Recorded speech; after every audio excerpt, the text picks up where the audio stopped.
সোনা বাবা নতুন স্কেচ পেন দিয়ে পুরো দেওয়াল আঁকাআঁকি করা শুরু করে দিয়েছে। এদিকে কবে থেকে ভাবছি একটু রুম ট্যুর করব, কিন্তু আর মনে হয় না রুম ট্যুর করা সম্ভব হবে, কারণ পুরো দেওয়াল জুড়ে সোনা বাবা যা সুন্দর ওয়াল পেন্টিং করেছে আর কি বলবো। আজকে তাড়াতাড়ি রান্না হয়ে গিয়েছিল, তাই জন্য মাকে নিয়ে বেরিয়েছি আমাদের টাউনশিপের মন্দিরটা দেখাতে। প্রত্যেকদিন রান্না করতে করতে দেরি হয়ে যায়, আবার এইদিকে সুপ্রতিমও 1:30টার সময় চলে আসে, তাই জন্য আর বেরোনো হয় না। আজকে সময় আর সুযোগ পেয়ে মাকে মন্দিরটা দেখিয়ে দিলাম। তাই মাকে বলছিলাম, দেখো আমাদের টাউনশিপে ঘোরার জায়গা মানে শুধুমাত্র মন্দির, নয়তো আমাদের টাউনশিপে গেটের বাইরে ধুধু করছে শুধু গম ক্ষেত। এমনি ঘোরার জায়গা বলতে বেনারস, রাজগীর, দেওঘর এগুলো আছে, কিন্তু সেগুলো মোটামুটি 1 সপ্তাহ ছুটি নিয়ে যেতে হবে। এত বড় মন্দির আর এত সুন্দর ঠাকুর দেখে মায়ের বেশ ভালোই লাগলো। তারপর সন্ধেবেলা ছিল আমাদের পাশের ঘরে বার্থডে পার্টি ইনভিটেশন।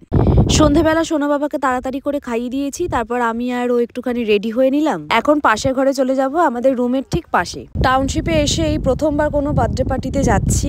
তারপর ঘরে গিয়ে দেখি আমার অনেক বন্ধুদের সাথে দেখা হয়ে গেল, আর বার্থডে গার্ল বসে রয়েছে। এত বেলুন আর কেক দেখে সোনা বাবাকে পায় কে? সোনাকে এখন ছেড়ে দিতে হবে, আর সোনা সব বেলুনগুলো একবারে ফাটাবে। ওখানে গিয়ে আমারও সব বন্ধুদের সাথে দেখা হয়ে গেল। তারপর আমাদের বার্থডে গার্ল কেক কাটিং করলো, তারপর গল্প আর খাওয়া দাওয়া করে বাড়ি চলে এলাম। আর এইভাবেই সন্ধ্যাটা কাটলো। দেখা হচ্ছে নেক্সট ব্লগে। টাটা।